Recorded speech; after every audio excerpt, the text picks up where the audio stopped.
Kabar Baik, Bu Esti, bagaimana kabarnya di Bayangkara?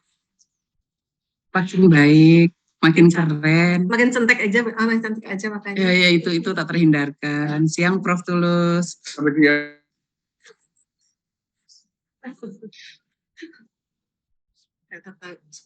Sembel tadi barangkali. Jangan disangka Mbak Isti bercanda. Benar serius. Tadi saya dengar ada yang mau duluan bertanya, berarti ada perubahan ya, usulan? Mulai sampel. Iya betul. Oh, berarti nomor 1 Roy ya? Ya betul. Dokter Ivona pindah kedua. Ya betul. Oke. Kalau saya tim sing nyebut tuh. Iya.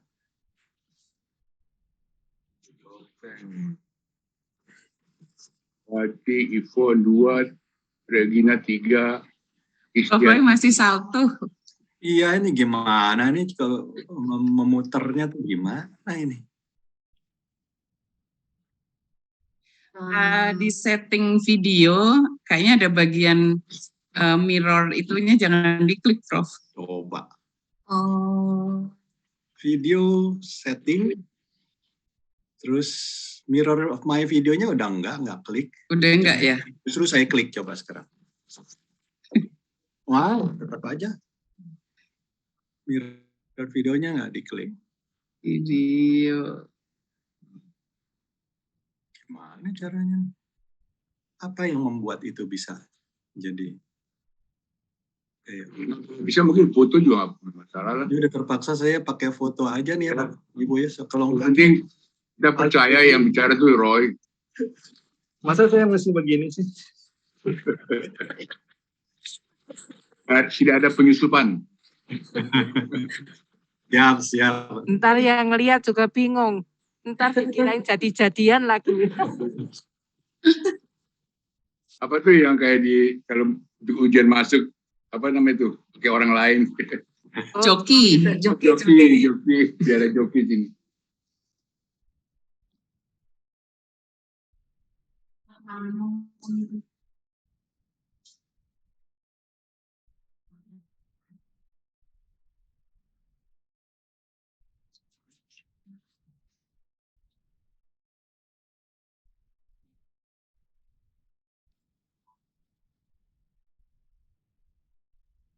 Assalamualaikum warahmatullahi wabarakatuh. Waalaikumsalam warahmatullahi wabarakatuh. Alhamdulillah sehat semua. Alhamdulillah Prof. Ya, jadi bisa dimulai Mbak. Baik, Ibu Prof Eti, terima kasih. Assalamualaikum warahmatullahi wabarakatuh. Waalaikumsalam warahmatullahi wabarakatuh. Hadirin yang kami hormati, sidang terbuka promosi doktor pada program Doktor Ilmu Ekonomi dengan Promovenda Priscilla Damayanti, NIM 2220217040009 akan segera dimulai. Sebelum sidang terbuka promosi doktor dimulai, maka terlebih dahulu akan dibacakan riwayat hidup Promovenda oleh kopromotor. Kepada Ibu Dr. Sekar Mayangsari, AK CME, kami persilakan. Terima kasih pada Mbak Wiji. Kurikulum vitae Promovenda, nama Priscilla Damayanti. Status saat ini adalah sebagai dosen PNS DPK dengan perguruan tinggi IB Kosgoro 57. Saat ini beliau jabatan fungsional akademiknya lektor. Riwayat pendidikan lulus program S1 tahun 1999 dari Universitas Pancasila dengan bidang studi akuntansi. Lulus program S2 ini double tahun 2005 jurusan manajemen keuangan dari perguruan tinggi Pancasila. Kemudian lulus lagi program S2 tahun 2018 dari Universitas Pancasila dengan bidang studi akuntansi, dan saat ini tercatat sebagai mahasiswa program S3 Universitas Trisakti Ilmu Ekonomi Konsentrasi Akuntansi. Kegiatan publikasi ilmiah Promovenda diantaranya mempublikasikan paper pada Jurnal International of Business, Economics and Law dengan judul paper Analysis on the Role of Corporate Social Responsibility on Company Fundamental Factor Towards Stock Returns. Publikasi berikutnya pada Journal of Finance and Accounting dengan judul paper The Role Analysis of Accrual Management on Loss Loan Provision Factor and Fair Value Accounting to Earnings Volatility. Kemudian publikasi di Jurnal Nasional dengan judul Disclosure Information on Indonesian UMKM Taxes, mempublikasikan pada di International Conference on Sustainable Management and Innovation, di antaranya dengan judul paper Does Sustainability Report Increase Company Value? Demikian CV singkat dari Promovenda. Saya kembalikan ke MC. Terima kasih Ibu Dr. Sekar. Kami persilahkan kepada Bapak Profesor Dr. Tulus TH Tambunan MA selaku Ketua Penguji untuk dapat memimpin jalannya sidang. Baiklah. Sidang terbuka promosi doktor pada program Doktor Ilmu Ekonomi dengan Promovenda Priscilla Damayanti dengan NIM 22202170409 akan segera dimulai.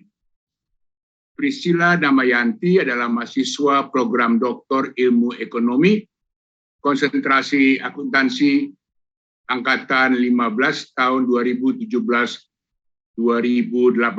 dan telah menempuh seluruh mata kuliah, seminar proposal, seminar hasil penelitian, dan ujian tertutup.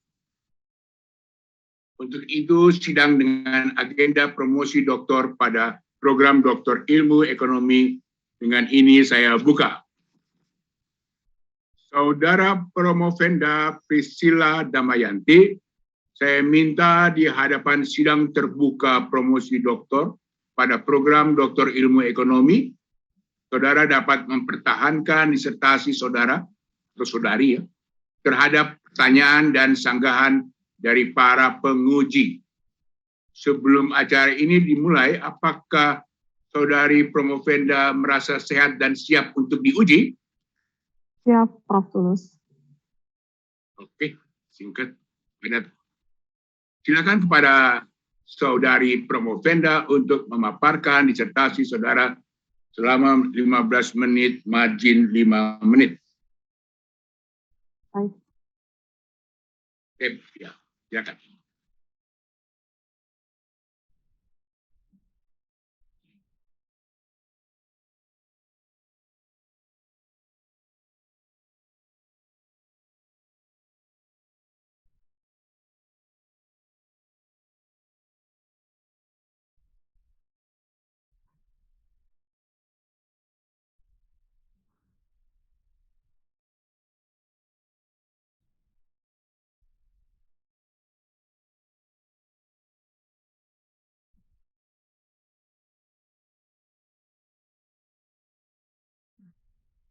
Pada yang terhormat Profesor Dr. Tulus TH Tambunan MA, pada yang terhormat Profesor Dr. Eti Nurwaningsari Akang MM SPA selaku promotor, Ibu Dr. Sekar Mayangsari selaku promotor, dan kepada yang terhormat Ibu Dr. Ipon Agustin sebagai dosen penguji, Ibu Dr. Regina J. Arsah sebagai penguji, Ibu Dr. Istianingsih sebagai penguji, dan Profesor Dr. Insinyur Ray Sembel sebagai penguji dari luar. Baik Bapak Ibu hadirin sekalian yang saya hormati, izinkan saya untuk memulai presentasi saya dengan judul Peran Regulasi Teknologi Finansial sebagai Variabel Pemoderasi terhadap Digital Mastery, Tata Kelola, Teknologi Informasi, dan Kemitraan dalam mempengaruhi inklusi keuangan. Latar belakang masalah, berdasarkan data global, pertumbuhan inklusi keuangan di Indonesia masih tertinggal jika dibandingkan negara di kawasan Asia Tenggara. di mana tingkat inklusi keuangan masih rendah, 76% jika dibandingkan dengan Singapura yang sudah mencapai 98%, Malaysia 85%, dan Thailand 82%. Kehadiran industri fintech mendisrupsi dengan menggunakan inovasi digital dan selalu berevolusi untuk memberikan layanan jasa keuangan untuk masyarakat yang unbankable dan underbanked. Sedangkan objek penelitian adalah fintech lending yang berizin di OJK, kemudian signifikansi penelitian, terbentuknya pengukuran digital mastery dengan tambahan 8 indikator, menjadi total 28 indikator. Adapun 8 indikator yang diusulkan adalah sebagai berikut: pemeliharaan, pengembangan, keamanan, sumber daya keuangan, pengalaman pemimpin, kemampuan beradaptasi, evaluasi, dan tindak lanjut. Kelemahan pengukuran terdahulu, modifikasi dilakukan karena pengukuran terhadap digital mastery belum memenuhi kriteria ideal pada kemampuan digital dan kemampuan kepemimpinan, karena masih terjadi permasalahan dalam proses bisnis berbasis digital. Kesenjangan dan perbedaan pada tingkat penguasaan digital antara kemampuan digital perusahaan dan sumber daya manusia, dibutuhkan solusi untuk membantu perusahaan mengatasi kesenjangan untuk memenuhi tujuan transformasi digital, sehingga dibutuhkan keselarasan yang menghasilkan kinerja baik dan gaya kepemimpinan situasi yang menguntungkan. Banyak terjadinya penyalahgunaan media sosial dan teknologi, perlu seperti cybercrime, sistem error, dan cyberbullying. Teori yang berhubungan dengan penelitian, Green Theory adalah resource-based theory. Teori tentang sumber daya bertujuan membahas upaya perusahaan untuk memperoleh keunggulan kompetitif terhadap karakteristik sumber daya organisasi. Teori ini melakukan pengembangan dan proses analisis sumber daya yang mereka inginkan, yang mereka miliki dengan menonjolkan pada keunggulan dalam hal pengetahuan atau perekonomian finansial yang mengandalkan aset-aset tidak berwujud. Middle Theory, teori TAM, Teknologi Accepted Model, pemanfaatan teknologi yang digunakan oleh yang mengamati dan mengkaji pengaruh berbagai faktor yang terjadi pada sikap dan niat perilaku untuk mengadopsi penggunaan teknologi. Tiga, yang membentuk UTAUT 2 tersebut yaitu adanya pengaruh motivasi hedonis, nilai harga, dan kebiasaan yang didasarkan pada perbedaan individu, pada usia, jenis kelamin, dan pengalaman. Selain itu, ada hal lain yang dapat memprediksi minat dan dari konsumen dalam menggunakan teknologi juga didasarkan pada inovasi personal yang membuat para konsumen menerima dan menggunakan teknologi tersebut, yang kemudian dikenal dan agensi teori. Apply Theory itu adalah Digital Mastery, Westerman et al. 2014, dan Regulasi, Al-Azhar et al. 2014, Kemitraan, dan Tata Kelola Informasi Teknologi. Rangka konsep H1, Digital Mastery berpengaruh positif terhadap inklusi keuangan. H2, Tata Kelola Informasi Teknologi berpengaruh positif terhadap inklusi keuangan. H3, Kemitraan berpengaruh positif terhadap inklusi keuangan. H4, Regulasi Finansial berpengaruh positif terhadap inklusi keuangan. H5, Regulasi Teknologi Finansial memperkuat pengaruh positif Digital Mastery terhadap inklusi keuangan. H6, Regulasi Teknologi Finansial memperkuat pengaruh positif tata kelola. H7, Regulasi Teknologi Finansial memperkuat pengaruh positif kemitraan terhadap inklusi keuangan. Metode penelitian, populasi perusahaan fintech lending yang berizin dan terdaftar di OJK. Waktu penelitian dari 2019 sampai 2021, sampling pengelolaan perusahaan fintech, manajer pemasaran, manajer SDM, manajer keuangan, kemudian metode pengumpulan data kuesioner, wawancara pendukung, validitas, reliabilitas instrumen, statistik deskriptif, kemudian juga uji hipotesis, uji T, koefisien determinasi, uji regresi, dan alat analisis sampel. Operasional variabel, variabel inklusi keuangan, adalah ketersediaan akses pada berbagai lembaga, produk, dan layanan jasa keuangan sesuai dengan kebutuhan dan kemampuan masyarakat dalam rangka meningkatkan kesejahteraan masyarakat. POJK 07/2016, di mana dimensinya adalah akses, kualitas, kegunaan, dan kesejahteraan. Digital Master, yaitu penguasaan individu dan sumber daya manusia perusahaan terhadap teknologi digital sebagai media bisnis untuk melakukan aktivitas dan transaksi. Dimensinya adalah kemampuan digital dan kepemimpinan digital. Tata kelola informasi teknologi, segala bentuk upaya dan aktivitas yang dilakukan organisasi dalam rangka perencanaan, penggunaan, pemeliharaan, dan evaluasi terhadap IT untuk memperoleh efisiensi dan efektivitas. Dimensinya adalah informasi teknologi penyelarasan strategi, informasi teknologi value delivery, informasi teknologi manajemen risiko, dan informasi teknologi kinerja. Kemitraan, bentuk kerjasama yang dilakukan oleh perusahaan bersama sesama mitranya untuk menyediakan akses dalam kebutuhan bisnis untuk mewujudkan tujuan yang diharapkan. Regulasi merupakan variabel moderasi, merupakan kebijakan dan aturan yang digunakan untuk mengatur aktivitas dan operasional perusahaan, finansial, teknologi dari pemerintah. Dimensinya adalah struktural, relasional, dan kognitif.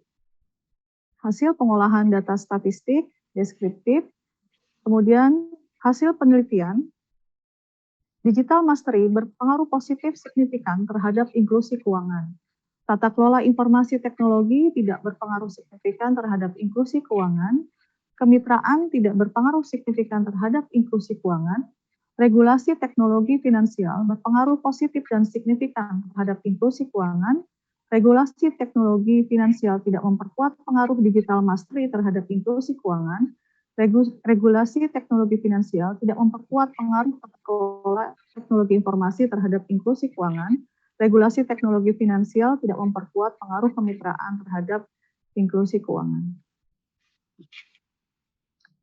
Digital mastery berpengaruh positif dan signifikan terhadap inklusi keuangan. Inovasi teknologi membuat bisnis mendekatkan diri kepada pelanggan, membuat pengalaman yang menarik sehingga menciptakan retensi dan loyalitas. Digitalisasi di bidang jasa layanan keuangan pada perusahaan fintech dapat memberikan layanan kepada masyarakat yang unbankable dan underbank, didukung dengan meningkatnya pelayanan penggunaan HP dan internet, sehingga dapat bermanfaat menaikkan inklusi keuangan. Regulasi berpengaruh. Kemudian, tata kelola teknologi informasi tidak berpengaruh signifikan terhadap inklusi keuangan. Tata kelola perusahaan Techfin belum seperti yang diharapkan. Hal ini ditandai dengan banyaknya permasalahan yang dihadapi oleh perusahaan Techfin, seperti ancaman intimidasi penyalahgunaan data, sehingga masih mengutamakan kepentingan investor, sehingga tidak mampu menaikkan inklusi keuangan. Kemitraan tidak berpengaruh signifikan terhadap inklusi keuangan. Kemitraan Techfin dengan perbankan diharapkan dapat meningkatkan inklusi keuangan dengan menyediakan jasa layanan perbankan kepada masyarakat unbankable dan underbank.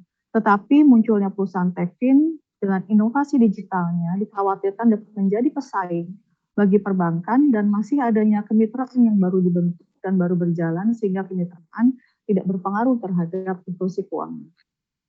Regulasi berpengaruh positif signifikan terhadap inklusi keuangan. Regulasi sebagai bentuk campur tangan pemerintah dalam menata kehidupan ekonomi dan bisnis yang dilakukan dengan sejumlah aturan tentang hak dan kewajiban pelaku ekonomi sangat menentukan efektivitas peningkatan inklusi keuangan yang diharapkan. Regulasi memiliki hubungan positif dan signifikan terhadap inklusi keuangan, karena pemerintah memiliki target dan tujuan untuk meningkatkan inklusi keuangan melalui regulasi untuk menumbuhkan perekonomian secara berkelanjutan. Sehingga regulasi berpengaruh positif dan signifikan terhadap inklusi keuangan. Regulasi tidak dapat memperkuat pengaruh digital mastery terhadap inklusi keuangan. Teknologi yang kuat pada perusahaan fintech bukan hanya berfokus terhadap layanan saja, tetapi juga pada komitmen hukum dan peraturan dan pembuatan kebijakan yang dapat menaikkan inklusi keuangan. Regulasi tidak dapat memperkuat pengaruh digital mastery terhadap inklusi keuangan disebabkan oleh pandangan bahwa peraturan dapat membatasi inovasi dan menghambat pengambilan keputusan yang cepat dan efektif. Sehingga regulasi tidak dapat memperkuat pengaruh digital mastery terhadap inklusi keuangan. Regulasi tidak dapat memperkuat pengaruh tata kelola TI terhadap inklusi keuangan. Tata kelola teknologi informasi di Indonesia memang masih belum baik dilihat dari banyaknya munculnya perusahaan pinjol ilegal yang merugikan masyarakat dengan bunga yang tinggi, intimidasi apabila tidak membayar dan menyalahgunakan data pribadi. Adanya regulasi yang hanya mengatur industri seperti POJK dan PBI tidak bisa mengurangi niat para pelaku fintech ilegal karena apabila perusahaan diberhentikan, mereka bisa memulai usaha yang baru dengan menggunakan jasa yang berbeda. Sehingga regulasi belum bisa memperkuat hubungan antara kelola dengan inklusi keuangan. Kemudian yang ketujuh, regulasi tidak dapat memperkuat pengaruh kemitraan terhadap inklusi keuangan. Dukungan regulasi dari pemerintah yang mengatur pengelolaan operasional dan kemitraan dalam bisnis masih sangat minim dan bahkan belum spesifik diberikan, hanya sebatas mengatur aspek teknis saja. Masih kurangnya kerjasama yang dibina dan diimplementasikan tim terhadap lembaga keuangan dan lainnya membuat hasil penelitian regulasi tidak dapat memoderasi pengaruh kemitraan terhadap peningkatan inklusi keuangan. Perbandingan pengujian variabel pengukuran, hasil perbandingan pada tabel membuktikan bahwa model pengukuran variabel baru yang telah dimodifikasi memiliki kemampuan dalam memprediksi variabel lebih baik dibandingkan dengan pengukuran yang lain. Implikasi penelitian, implikasi teoritis. Pada implikasi teoritis, penelitian ini berdasar pada hasil pengujian hipotesis dapat dijadikan kerangka kerja secara konseptual dalam mengembangkan teori terhadap sejumlah variabel yang mempengaruhi inklusi keuangan, yaitu variabel digital mastery yang berfokus pada sejumlah indikator yang dikembangkan. Regulasi juga merupakan variabel yang diobservasi dapat dijadikan sebagai faktor pemrediksi yang mempengaruhi keberhasilan aktivitas pencapaian inklusi keuangan yang dilakukan di Indonesia.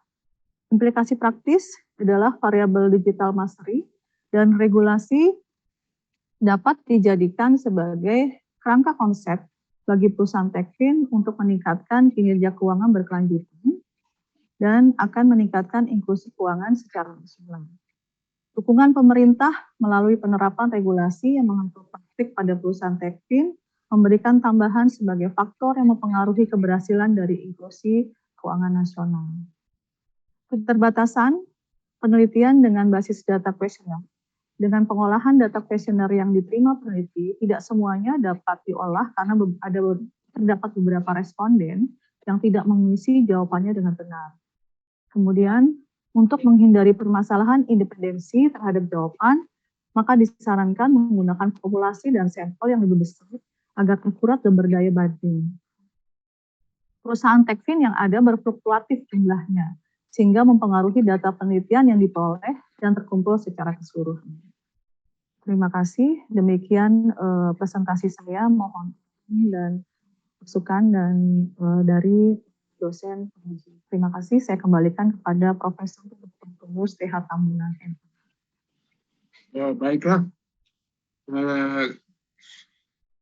Ternyata kita mesti kembali ke struktur semula ya, jadi susunan penyangga. Saya persilakan kepada saudara penguji untuk menyangga pertama Dr. Yvonne Agustina. Silakan. Oke, terima kasih atas waktunya Prof. Tulus. Sama-sama. Coba Priscilla buka di statistik deskriptif.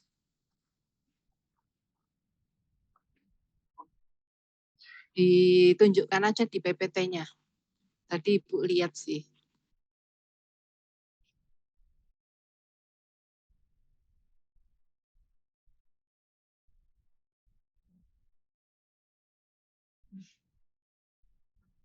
Ya. Baik, ini ya Bu Ivon. Nah, coba dibesarkan yang 46. Tabel 46. Oh. Kayaknya ini sudah besar Bu Ipang, mohon maaf. Ini Ya, lagi menjadi oke. Kalau 51 sama 68 itu besar mana ya? Jadi mohon izin Bu Ipon untuk menjawab. Jadi 51 dengan 68 itu besar 68, tapi tergantung dari indikator pertanyaan dari kuesionernya Bu Ipon. Jadi apakah inklusi keuangan itu indikator pertanyaannya lebih banyak dibandingkan dengan digital mastery? Itu Bu Ipon. Jadi tergantung dari jumlah indikator dari Bagus. Nah, jadi ini yang mesti diperbaikin ya. Baik, Bu Ipon. Tidak apa-apa. Jadi 51 kamu bagi sama apa? Indikatornya toh? Indikatornya, baik. Ya. Oke, itu yang pertama. Kemudian lihat di tabel 49.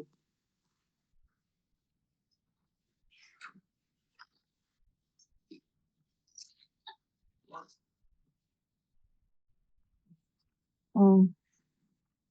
Baik, Bu Ipon. Tabel 49. Ya, baik Bu Ipon, sudah. Ini belum, masih 47 toh? Oh, baik. Ya udah. Baik. Oke, jadi kalau dilihat di tabel 49 ini implikasinya apa? Melihat kalau ada hipotesa yang ditolak itu untuk IT governance-nya, ya kan?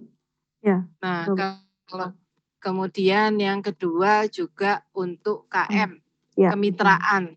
Ya. Nah, ini untuk implikasi teori atau implikasi manajerialnya apa?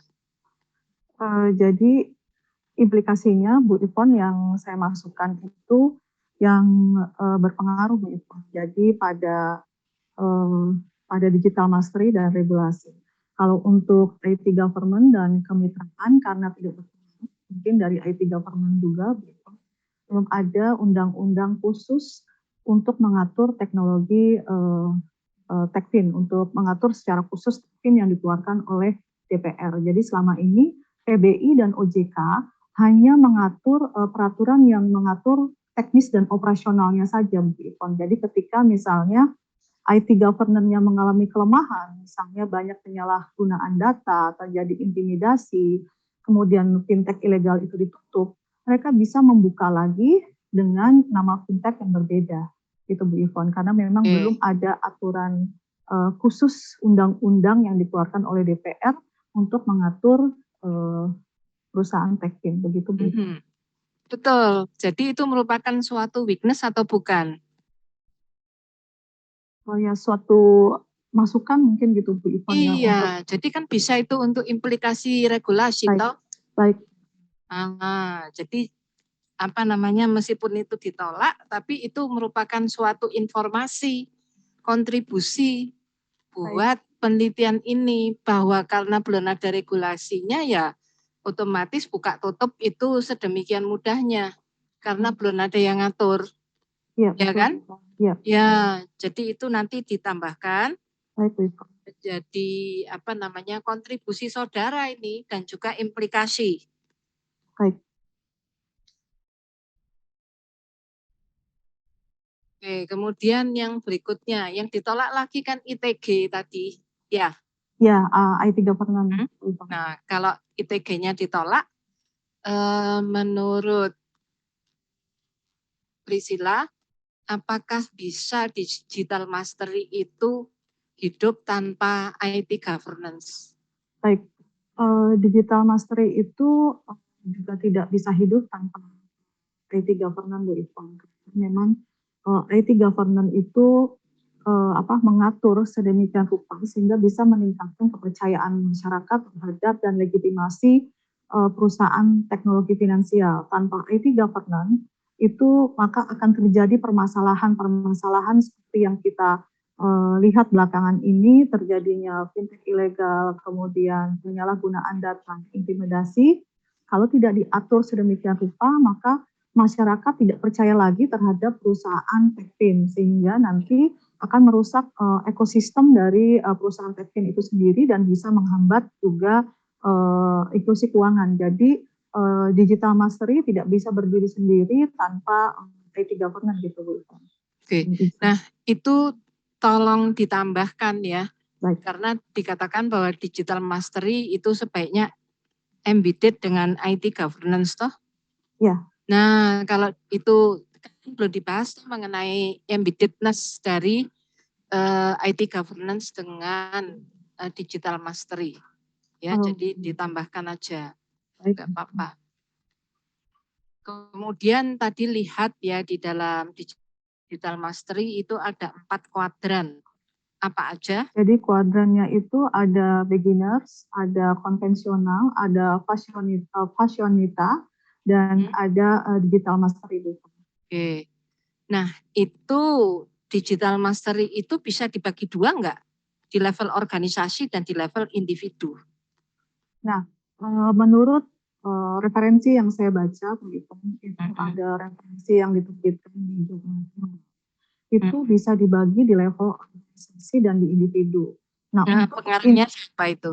Diterbitkan tahun 2019, Nasution All tahun 2019 terbit di Emerald. Iya, di Emerald dari ITB ya? Ya, dari Indonesia, dari ITB. Jadi pembahasan. Itu nanti dipakai ya, jadi pembahasan. Karena kan di dalam penelitiannya Priscilla, itu tidak membahas apakah itu organisasi ataukah itu individual. Baik, Pak. Jadi enggak apa-apa itu dijadikan keterbatasan, jadi future risetnya pakai itu tadi. Ya. Baik. Oke, satu lagi.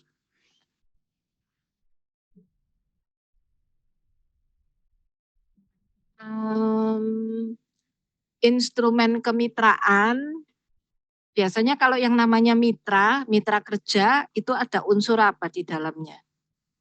Mitra kerja itu kan intinya berbagi resource, berbagi sumber daya, dan berbagi resiko ya Bu Ivon. Betul. Tujuan bersama. Ya. Begitu Bu Ivon. Kepada siapa kita itu mau kerjasama seperti itu?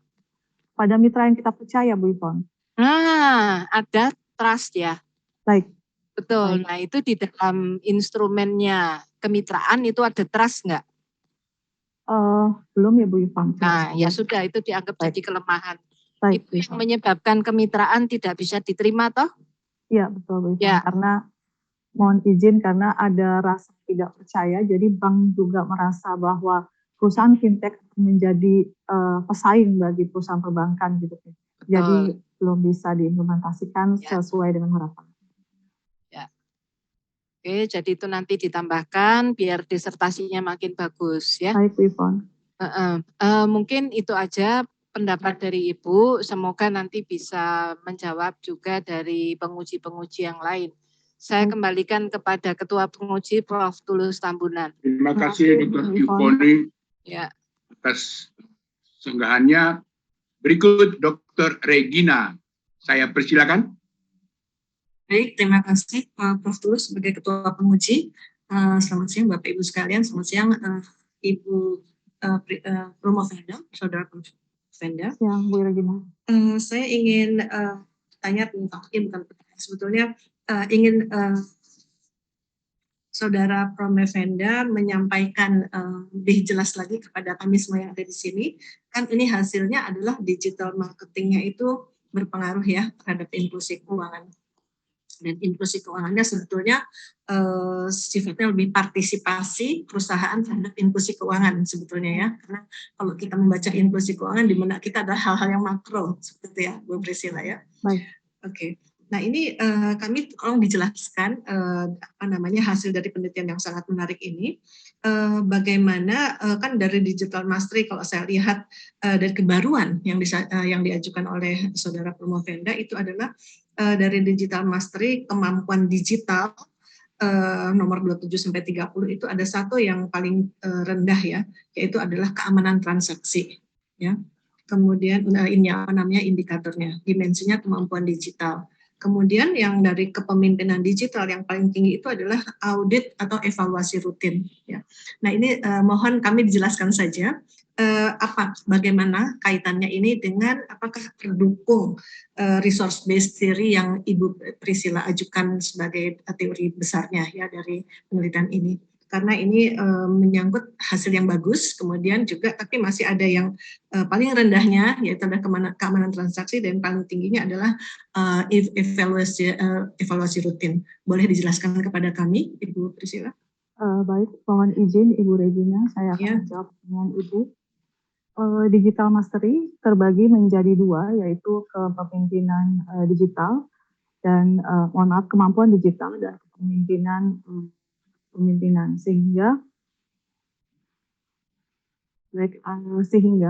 perusahaan yang masuk ke dalam mastery digital, mereka merubah proses bisnis mereka sehingga menciptakan pengalaman menarik bagi pelanggan. Mereka unggul dalam inovasi digital sehingga mereka menciptakan pengalaman menarik pelanggan sehingga bisa membuat retensi dan loyalitas pelanggan menjadi tinggi.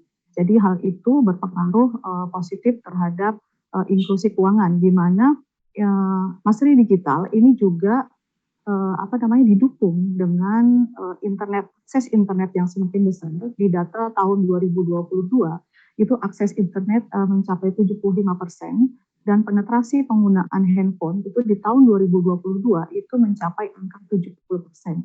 Jadi akses internet, penetrasi penggunaan handphone, kemudian inovasi digital dari perusahaan-perusahaan fintech yang bisa menjamah masyarakat yang selama ini tidak bisa dilayani oleh perbankan, yaitu masyarakat yang underbanked dan unbankable.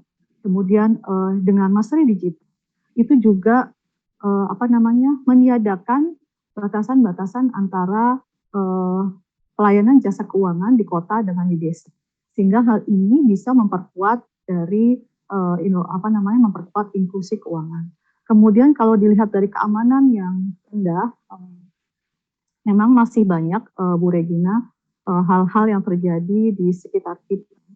Keamanan data pelanggan, yaitu banyak kebocoran data pelanggan, penyalahgunaan data, kemudian intimidasi dari penagihan sehingga masyarakat masih kurang di sisi keamanan, terutama ketika questionnaire ini diberikan gitu Bu Regina. Mungkin itu Bu Regina, jadi mastery digital tadi bisa memperkuat dari inklusi keuangan. Oke, kaitannya dengan resource based theory-nya, Priscilla?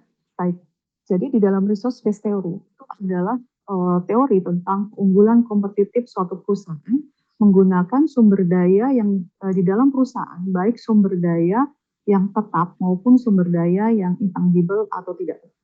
Nah, mastery digital itu adalah berbicara di sisi pemimpin. Bagaimana pemimpin menselaraskan antara strategi dengan teknologi informasi sehingga bisa mencapai tujuan perusahaan. Kemudian pemimpin yang sifatnya di dalam digital mastery ini adalah pemimpin yang sifatnya bisa mengarahkan sumber daya yang ada di dalam perusahaan dengan kecepatan yang tepat sehingga bisa berinovasi dengan cara yang cepat sehingga bisa menaikkan inklusi keuangan. Jadi kaitannya dengan resource based theory adalah itu tadi Bu Regina, keunggulan kompetitif dari segi intangible asetnya, yaitu kepemimpinan dan kemampuan digitalnya tadi.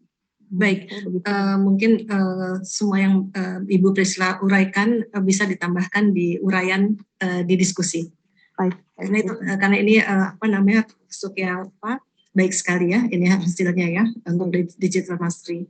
Oke, terima kasih. Pertanyaan saya yang kedua adalah ini kalau melihat dari hasil rata-rata dari Likert analisisnya, inklusi keuangan itu yang tertinggi itu diakses layanan ya, diakses layanan.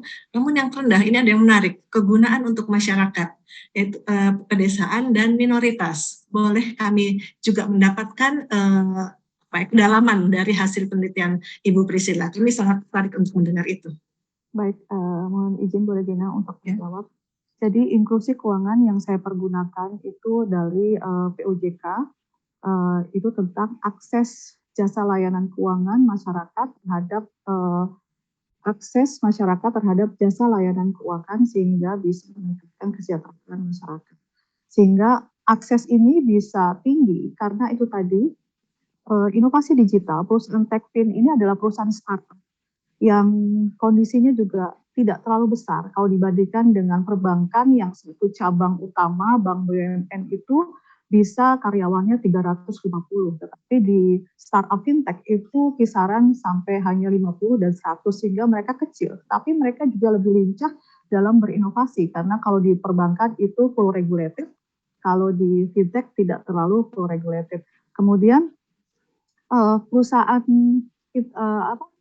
fintech ini, Ibu Regina, mohon maaf, itu juga bisa memberikan layanan terhadap masyarakat yang underbanked atau unbankable. Dilihat dari data yang saya baca di OJK bahwa perusahaan Techfin menyediakan bisa melayani di 34 provinsi, bisa menyalurkan kredit di 34 provinsi, sehingga bisa mengatasi kesenjangan antara jasa layanan keuangan yang ada di kota dengan di desa.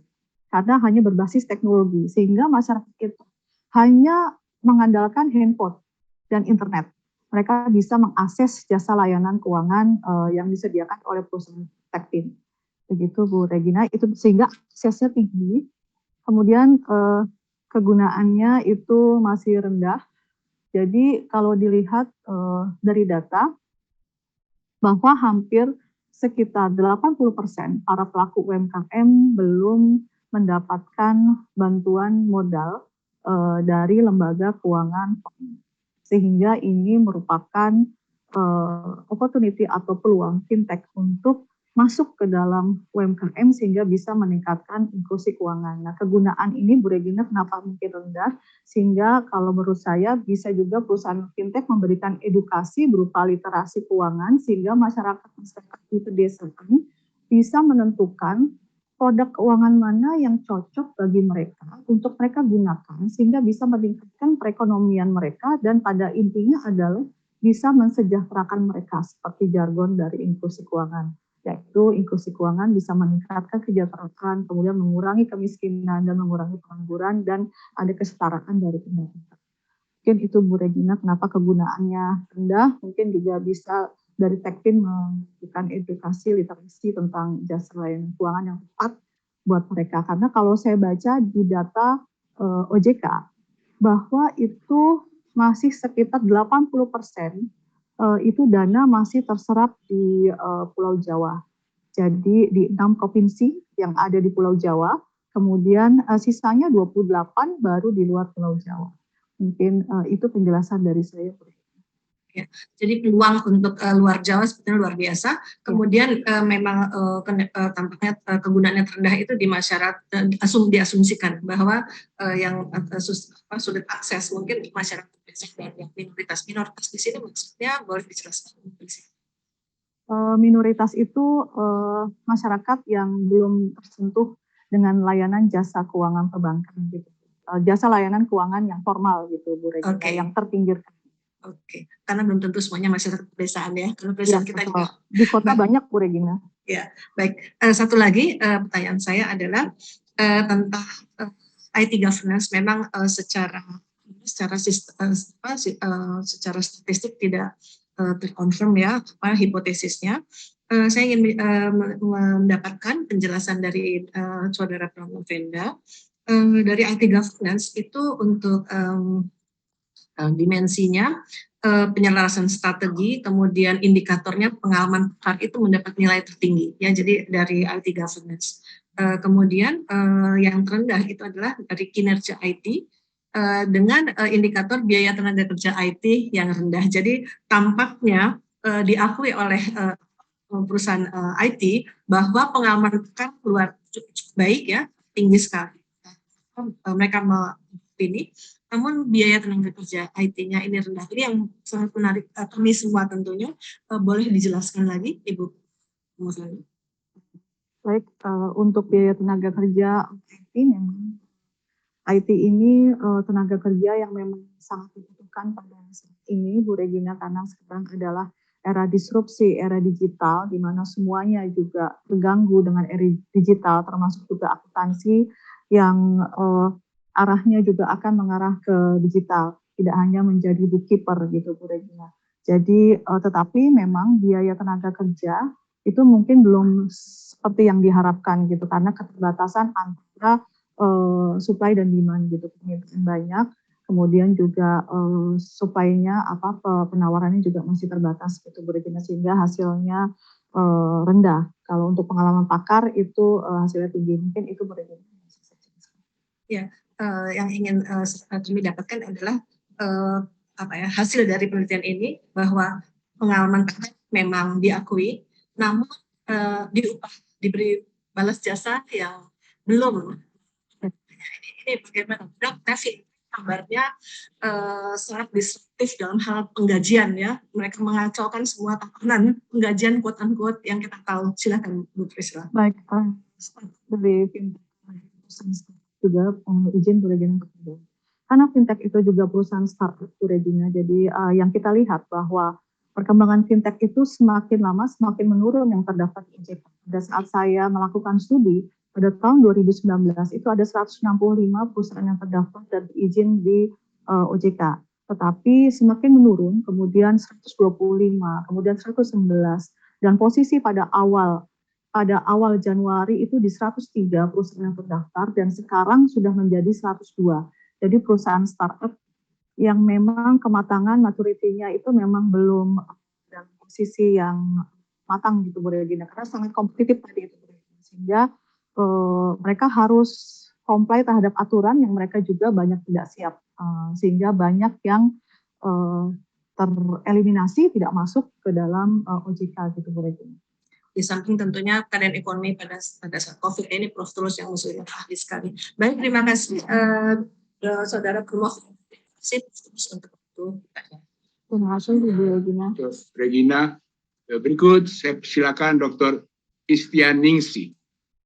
Baik, terima kasih Prof. Tulus sebagai Ketua. Selamat siang Ibu Promovenda, Ibu Priscilla Damayanti. Selamat siang. Ada 3 pertanyaan yang ingin saya ajukan. Yang pertama sebelum ke pertanyaan, selamat terlebih dahulu sudah sampai ke tahap ini. Baik, Begitu. Terima kasih Bu Isti. Banyak tahap yang sudah dilalui dan saya mengikuti perkembangan penelitian saudara sejak dari proposal. Begitu banyak kemajuan, tapi ada hal yang tentu ingin saya konfirmasi. Yang pertama berkaitan dengan hasil dari pengujian variabel regulasi, dampaknya terhadap inklusi keuangan yang pertama. Nah, di sini variabel regulasi terbukti berdampak terhadap inklusi keuangan. Nah, mungkin saya nggak tahu apa ada kesalahan teknis atau gimana di sini penjelasannya regulasi berpengaruh terhadap pelaksanaan tata kelola. Mungkin bisa dijelaskan kalau dampaknya terhadap inklusi seperti apa? Baik, mohon izin untuk menjawab Bu Isti. Silakan. Baik, regulasi merupakan keberpihakan dari pemerintah terhadap suatu aktivitas tertentu, di mana diharapkan dari aktivitas tertentu itu dapat meningkatkan pertumbuhan ekonomi secara berkelanjutan. Sehingga kemudian juga regulasi merupakan campur tangan dari pemerintah untuk mengatur para pelaku ekonomi dan masyarakat untuk melaksanakan suatu aktivitas.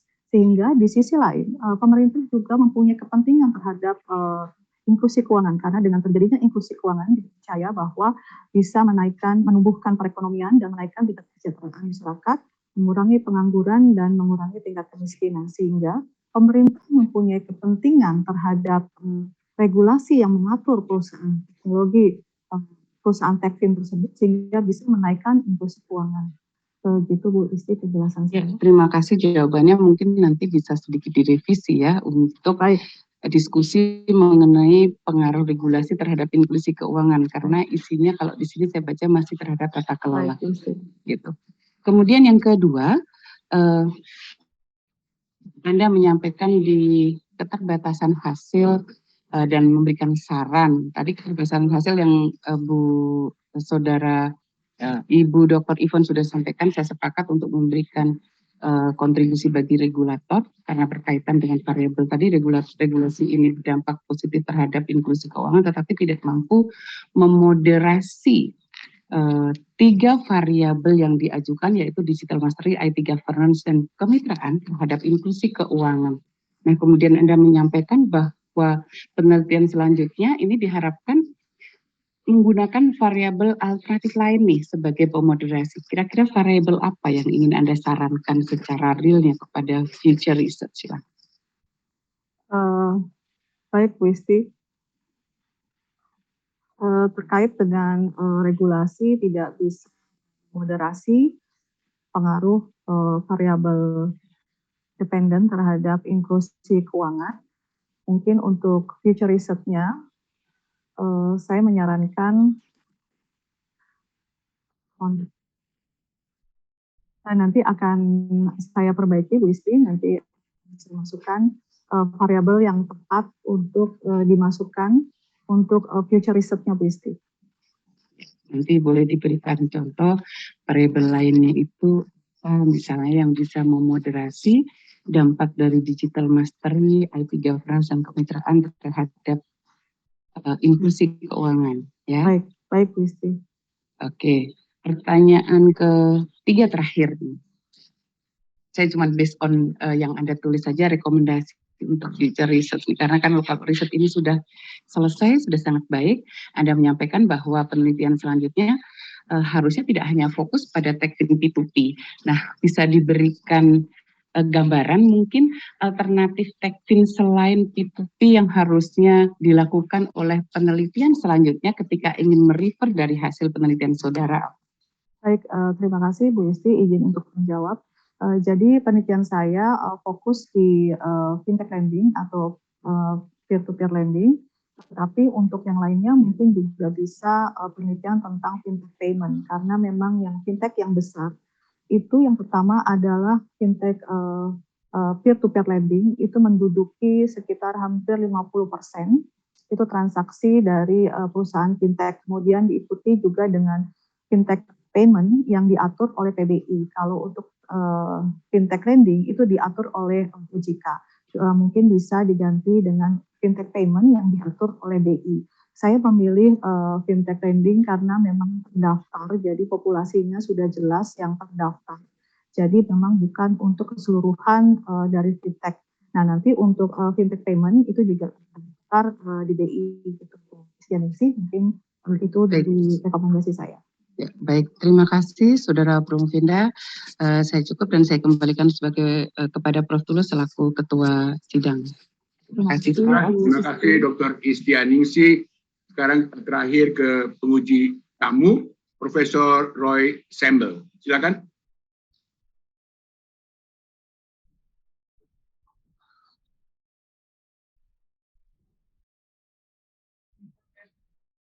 Cek 1, 2, 3. Baik, Prof. Apakah kedengaran suara saya? Dengaran Prof. Roy. Oke, terima kasih atas pemaparannya, Sila. Bagus sekali, sudah banyak lebih bagus dari yang sebelum-sebelumnya. Terima kasih. Nah, saya ada 3.754 pertanyaan. Baik, Prof. Tapi waktu saya dibatasi oleh Pak Tulus nih kayaknya. Nah, itu saya ringkaskan menjadi 2 pertanyaan saya. Oke, yang pertama, itu di disertasi kamu ada yang namanya variabel moderasi.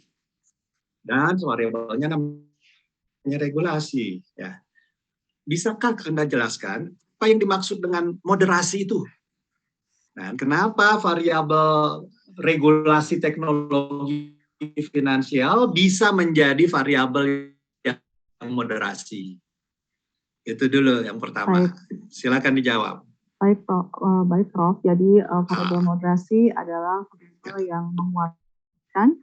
Mohon izin, Prof. Saya untuk menjawab. Mohon izin, Prof. Silakan Baik. jawab. Variabel moderasi adalah variabel yang menguatkan antara variabel dependen dependen, yaitu inklusi keuangan. Nah, dari moderasi itu, regulasi juga saya uji dengan sebagai variabel independen. Karena untuk mengetahui apakah bentuk dari moderasi variabel regulasi itu. Jadi moderasi itu juga terdiri dari pure moderasi, kemudian ada lagi misalnya homologous moderasi, dan ada lagi beberapa bentuk dari variabel moderasi. Jadi harus dianalisis sebagai dependen dulu, Prof. Dan kemudian ketika saya uji, ternyata tidak bisa memoderasi sehingga variabel regulasi keuangan itu lebih sebagai variabel prediktor. Jadi ada kuasi moderasi, ada pure moderasi, ada homolizer, dan ketika saya uji itu antara regulasi dengan inklusi keuangan itu mempunyai pengaruh positif dan signifikan. Tetapi ketika diuji moderasinya tidak terbukti, sehingga berdasarkan asumsi itu bahwa variabel regulasi lebih tepatnya sebagai variabel prediktor itu Prof. Sembel. Prof. Roy.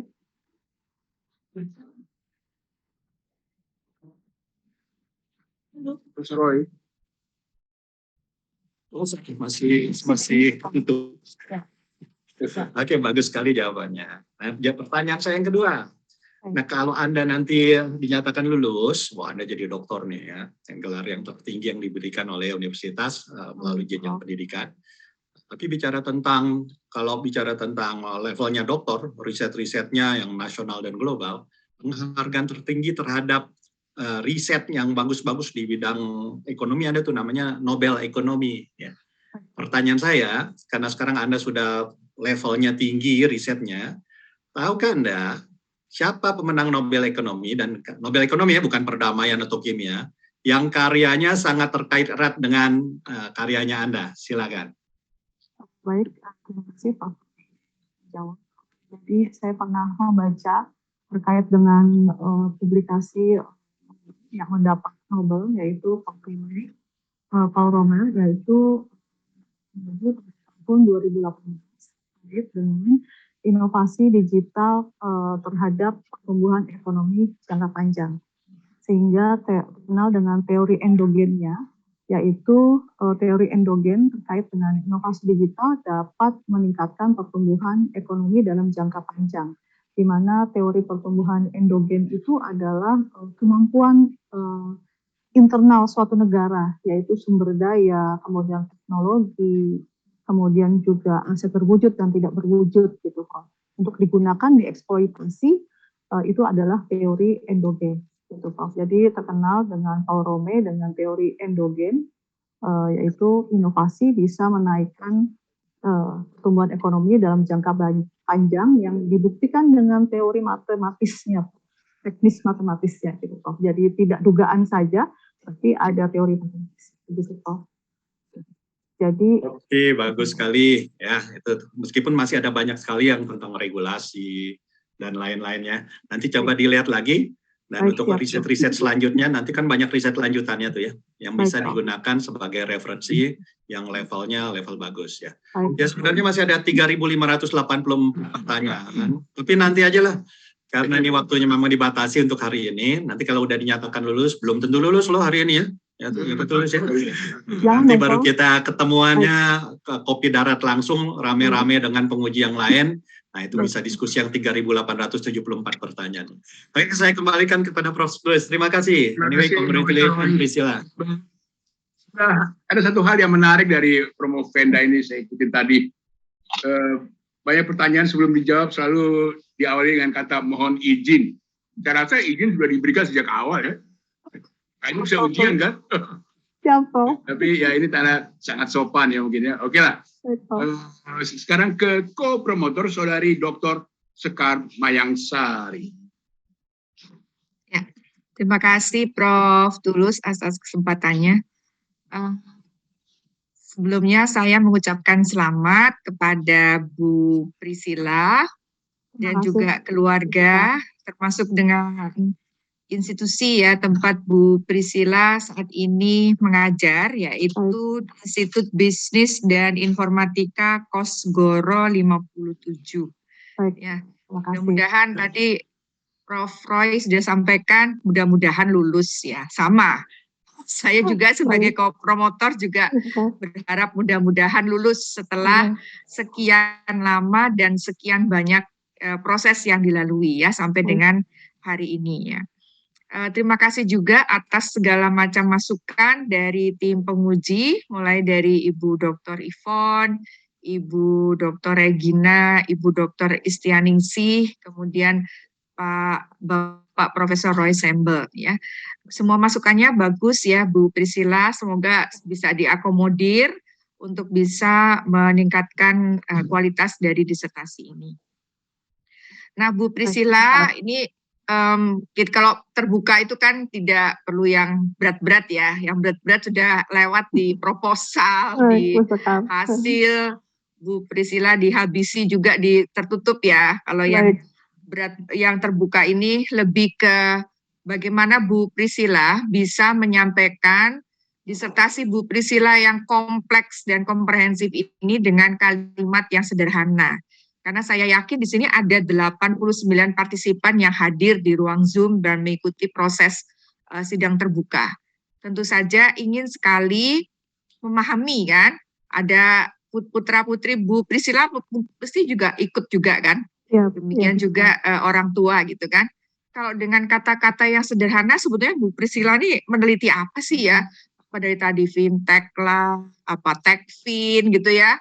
Terus kemudian inklusif apa itu, terus digital master itu juga apa? Bisa tidak Bu Priscilla menjelaskan dengan kalimat yang sederhana?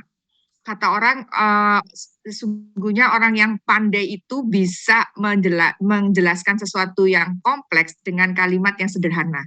Bukan mengkomprehensifkan yang sederhana, tapi sebaliknya. Nah, ini ya, pengujian sesungguhnya itu sebetulnya hari ini ya. Bagaimana Bu Priscilla bisa menjelaskan disertasi Bu Priscilla yang komprehensif ini dengan kalimat yang bisa dimengerti oleh banyak pihak. Coba silakan. Baik, terima kasih Bu Sekar. Baik, saya melihat fenomena bahwa perusahaan fintech ini hadir mendisrupsi perusahaan-perusahaan besar termasuk perbankan. Kemudian juga tingkat inklusi keuangan kita masih rendah dibandingkan ketiga negara ini.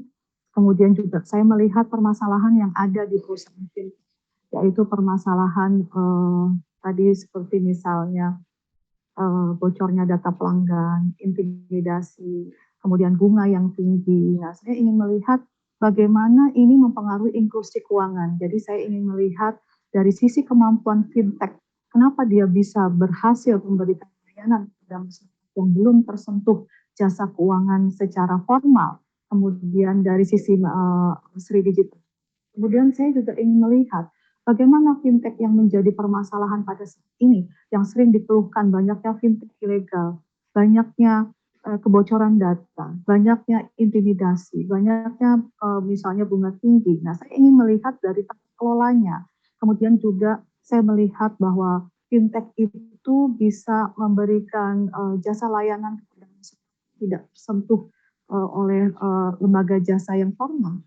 Maka fintech bisa bermitra dengan perbankan untuk lebih kuatnya. Jadi secara sederhana saya melihat fenomena fintech yang hadir, bahkan tadi banyak masyarakat yang tidak mempunyai yang underbank dan unbankable itu ternyata bisa bisa menggunakan jasa fintech. Begitu sederhananya Ibu.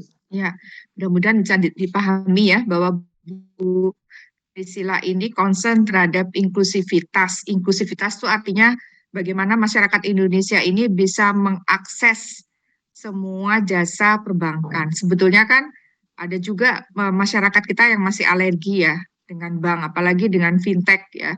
Kita semua paham tadi Bu Priscilla sudah menjelaskan bahwa ketika euforia awal-awal dulu demikian mudahnya orang bisa pinjam uang ya melalui sistem pinjaman online itu kan cuma foto KTP beserta foto diri sudah langsung dapat pinjaman, entah itu 1 juta, 2 juta gitu ya.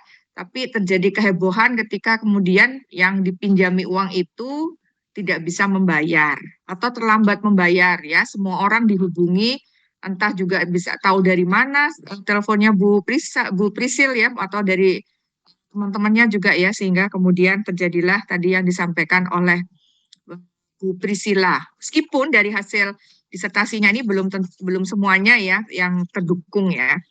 Nah, Bu Priscilla tadi juga ditanyakan untuk ke depan itu penelitian selanjutnya apa. Nah, kebetulan kan Bu Priscilla kalau nggak salah yang sekarang konsentrasinya peer-to-peer ya. Peer-to-peer ya. Jadi mungkin ke depan apalagi kalau nggak salah kan ada funding dan sebagainya ya. Nah, mungkin itu tadi ditanyakan ke depan bagaimana penelitian selanjutnya. Mungkin itu akan bisa jadi target untuk sampel. Demikian juga tadi ada pertanyaan moderasi ke depan apa gitu ya dari Ibu Dr. Isti. Nah, kalau dilihat mungkin kalau misalnya sampelnya komprehensif, semua jenis fintech itu masuk, bisa juga karakteristik dari fintech ini bisa menjadi salah satu penelitian respon untuk melihat apakah pengaruh dari variabel-variabel atau faktor yang hari ini diteliti oleh Bu Priscilla itu dipengaruhi juga oleh karakteristik dari financial teknologi, ya, karena masih banyak lagi yang lainnya. Nah, mudah-mudahan nanti ke depan setelah hari ini dan kemudian diputuskan oleh Prof. Tulus lulus, itu membuat tuanya Prof. Tulus ya. Jadi Bu Priscilla lebih semangat lagi untuk membuat karya-karya penelitian yang baik, dan kalau nanti sudah selesai kan berarti kepakaran Bu Priscilla di sini ya di fintech, mudah-mudahan bisa membantu pemerintah untuk meningkatkan aksesibilitas dari masyarakat Indonesia. Tadi Bu Priscilla mengatakan sampai di pelosok-pelosok ya terhadap layanan perbankan ya. Baik, dari saya cukup. Sekali lagi selamat pada Bu Priscilla, keluarga maupun Institut Bisnis dan Informatika Kosgoro 57. Semoga benar-benar siang ini ada tambahan dosen bergelar doktor. Semoga ya. Saya kembalikan kepada Ketua Prof. Tulus. Terima kasih Dr. Sekar Mayangsari. Sekarang Profesor Dr. Eti Murwaningsari. Saya persilakan Prof. Ya, terima kasih Prof. Dr. Tulus Tambunan selaku Ketua Sidang. Assalamualaikum warahmatullahi wabarakatuh. Salam sejahtera untuk kita semua. Waalaikumsalam.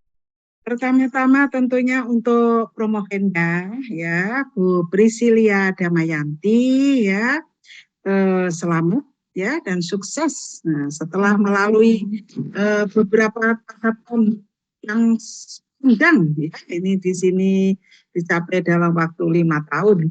Akhirnya berhasil berdiri di depan sidang akademik tertinggi untuk mempertahankan disertasi. Alhamdulillah ya, yang bisa di sini. Selamat juga untuk keluarga, suami, putra-putri ya, yang telah dengan sabar menemani Promovenda dalam upaya meraih ilmu dan gelar tertinggi.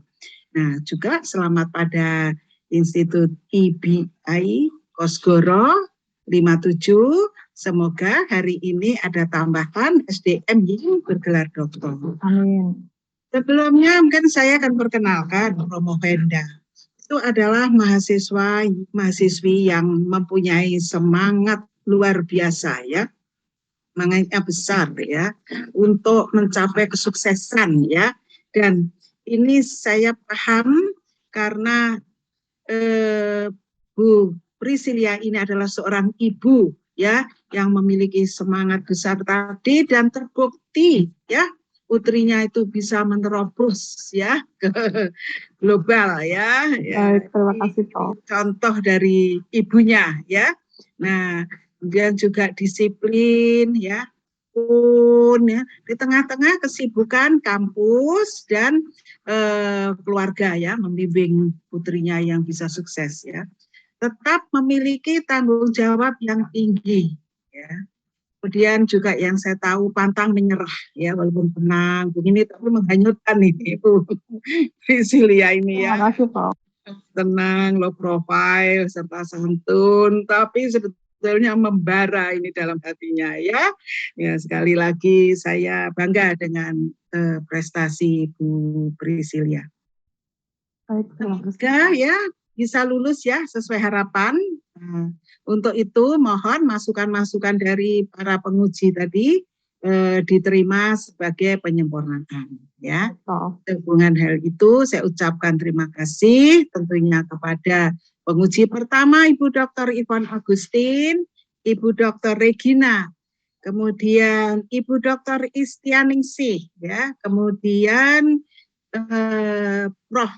Dr. Roy Sembel ya, dan juga dengan partner kerja saya yaitu Ibu Dokter. Nah, terima kasih atas masukan-masukannya mulai dari waktu proposal hingga terbuka. Bapak Ibu yang berbahagia, Promovenda telah menyelesaikan, menyajikan, dan menyanggah disertasi yang ditulis tadi dengan sangat baik. Seperti kita ketahui bersama, disertasi adalah novelty dari suatu pengukuran variabel. Nah, penelitian ini menarik dan update, yaitu memodifikasi pengukuran variabel mastery digital.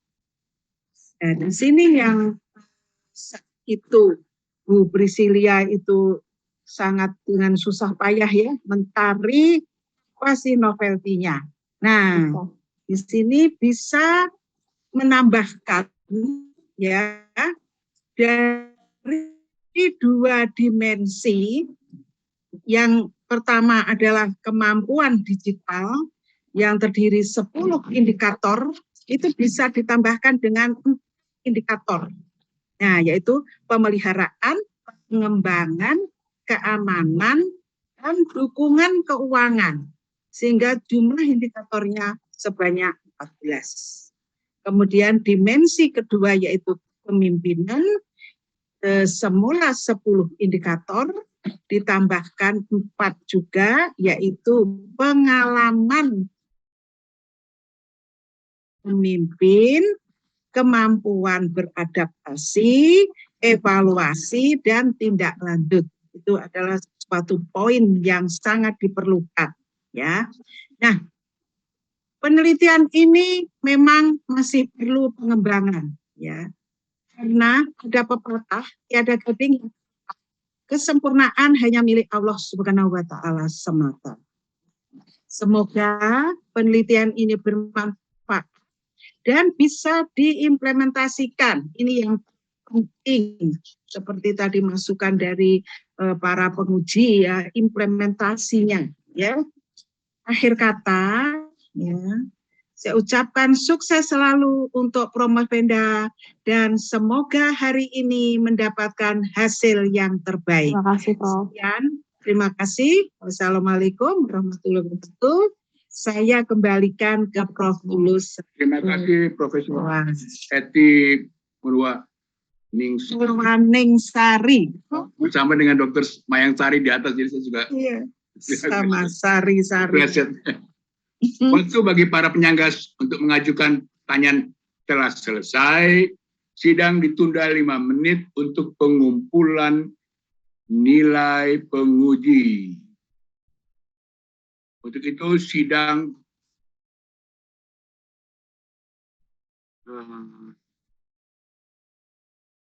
dengan agenda promosi doktor pada program Doktor Ilmu Ekonomi saya tutup sementara untuk 5 menit.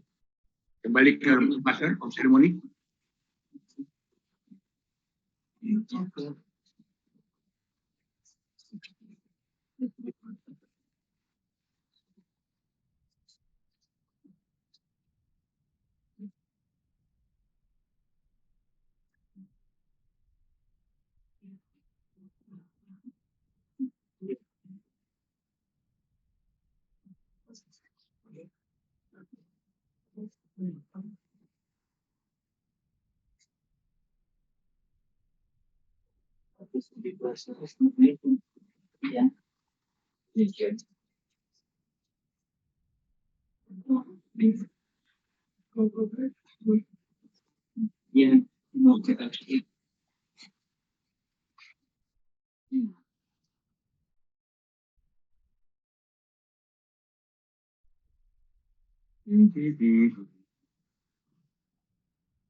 Rasa Bisa dimulai kembali ya, Prof. ya, Ya. sidang terbuka. Oh ya, saya serahkan dulu ke Terima kasih, Prof. Dr. Sidang terbuka akan dimulai kembali. Kami persilahkan kepada Bapak Profesor Dr. Tulus TH Tambunan MA selaku Ketua Penguji untuk membuka kembali sidang promosi ini. Sidang terbuka promosi dokter pada program Doktor Ilmu Ekonomi saya buka kembali berdasarkan hasil rapat yudisium sidang terbuka promosi doktor pada program Doktor Ilmu Ekonomi dengan mempertimbangkan prestasi, ketekunan, ketelitian, dan kesungguhan serta semangat Promovenda dalam menjalankan proses pendidikan. Maka dengan ini diputuskan Priscilla Damayanti dinyatakan lulus dengan predikat sangat memuaskan. Terima kasih, Prof. Sama-sama loh, mohon izin ya menyampaikan nilai itu. Padanya diberikan hak untuk menyandang gelar doktor sesuai dengan hak dan kewajibannya serta kehormatan yang melekat pada gelar itu, yaitu sekarang menjadi Dr. Priscilla Damayanti NIM 222-0217-04-009 adalah doktor ke-579 dari program Doktor Ilmu Ekonomi Universitas Trisakti dan merupakan lulusan doktor konsentrasi akuntansi yang ke-97. Kembali ke Master of Ceremony. Terima kasih, Prof. Penyerahan surat keterangan lulus Dr. Priscilla Damayanti akan kami sampaikan melalui email. Ucapan terima kasih oleh Dr. Priscilla Damayanti. Terima kasih.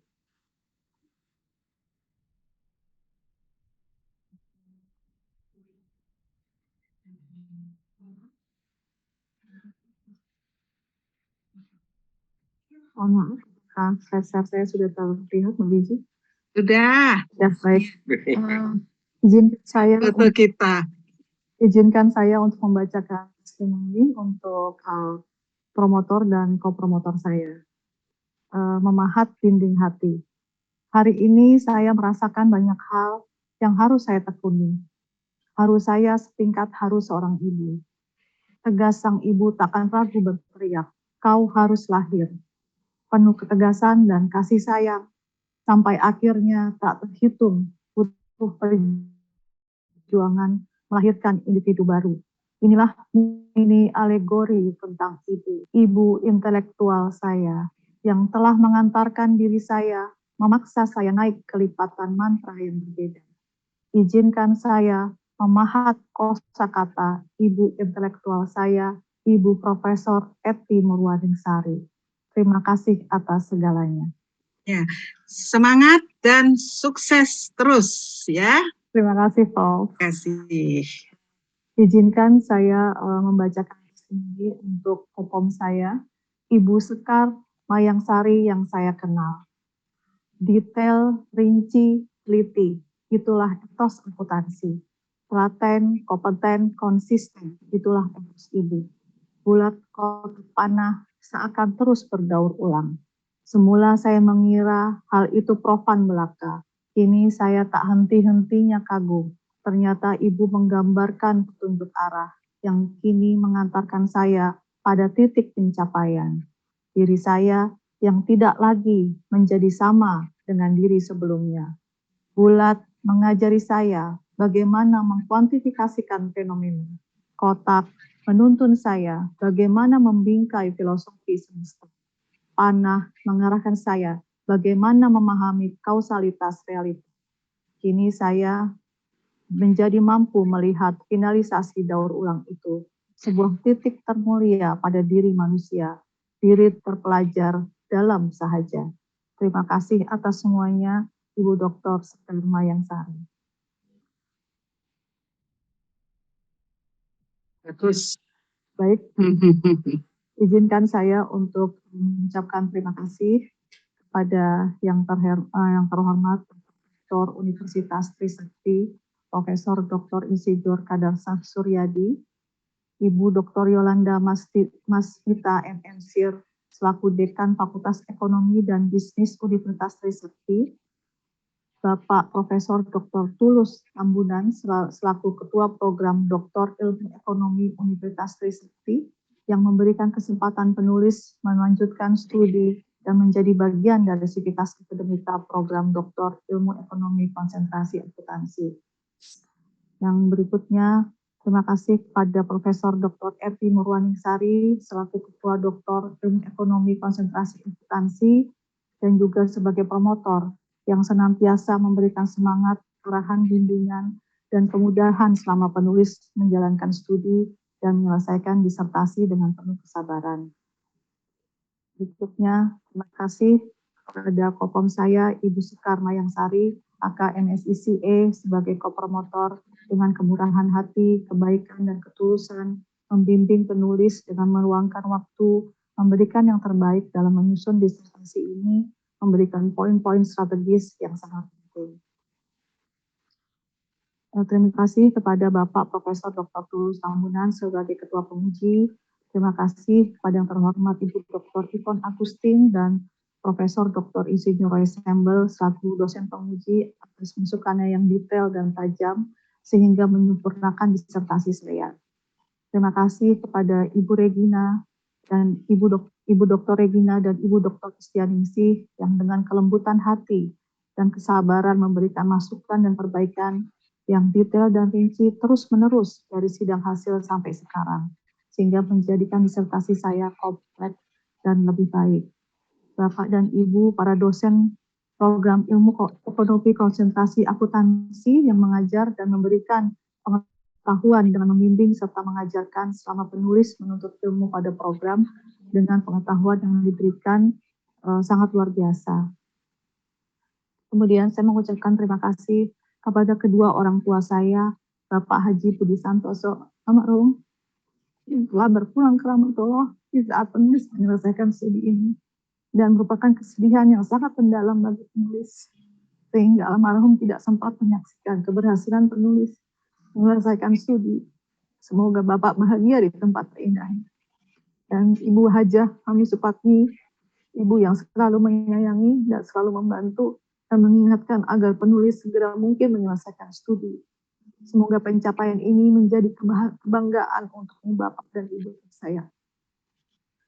Yang terkasih dan tersayang suami saya, Junaidi SEAKMM, yang selalu mendampingi dan memberikan semangat, menguatkan penulis untuk tidak pernah lelah berjuang.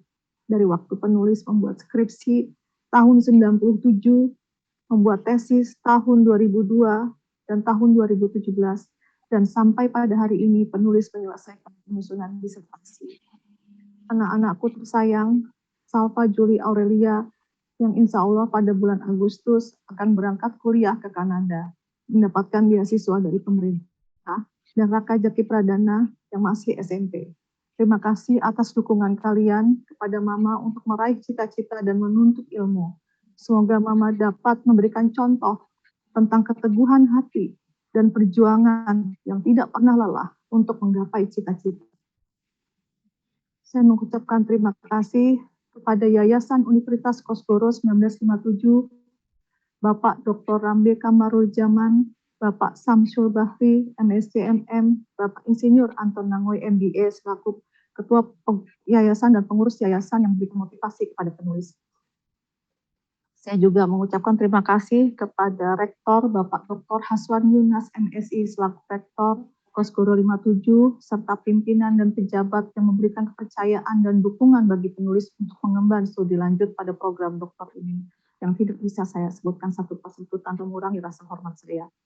Teman-teman program doktor Angkatan 15, Libels, yang sudah menjadi sahabat, seperti Mas Hendy dan Mbak Diana, yang selalu membantu dan menjadi tempat curahan, konsultasi statistik dan diskusi tentang statistik dan metodologi penelitian, Mbak Irma dan Mbak Tiur beserta teman-teman yang siap membantu dan semangat saling menguatkan dan bercanda ceria. Kemudian saya juga mengucapkan terima kasih kepada pejabat, pimpinan, dan teman-teman serta sivitas akademika IBK 57 yang selalu mendukung dan memberikan waktu kepada penulis untuk menyelesaikan disertasi, melakukan bimbingan, dan memahami keadaan penulis kesulitan pada saat menyelesaikan studi. Kemudian juga pihak-pihak terkait perusahaan Tekvin, bahkan OJK yang membantu penulis mewawancara dan memperoleh data kuesioner. Kemudian para staf di program Doktor Ilmu Konsentrasi Kompetensi, Mbak Wiji, Mbak Dini, dan Mbak Umi yang selalu membantu penulis dalam memberikan informasi dan petunjuk dalam studi S3.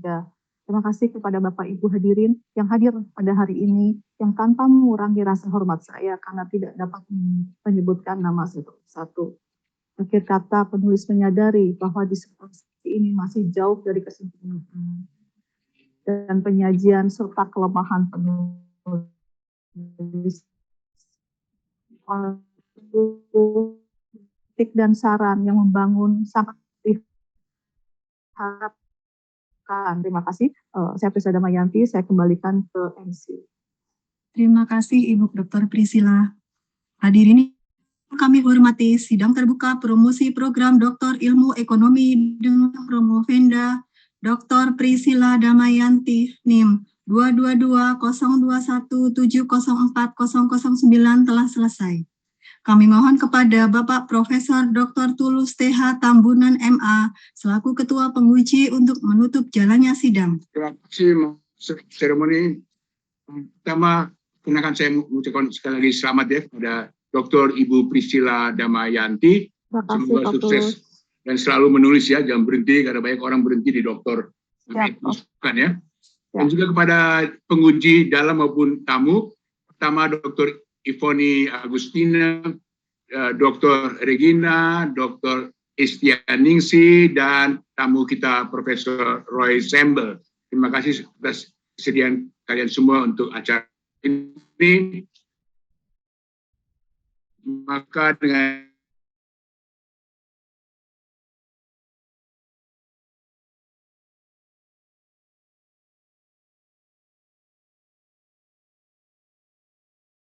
atas perhatian dan kehadiran Bapak Ibu kami ucapkan terima kasih. Wassalamualaikum warahmatullahi wabarakatuh. Waalaikumsalam.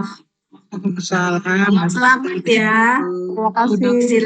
Sama. Terima kasih. Ya, alhamdulillah. Recording stopped. Selamat Priscil.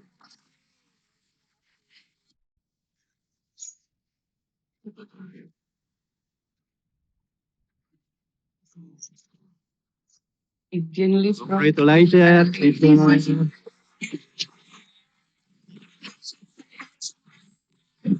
Priscil ya.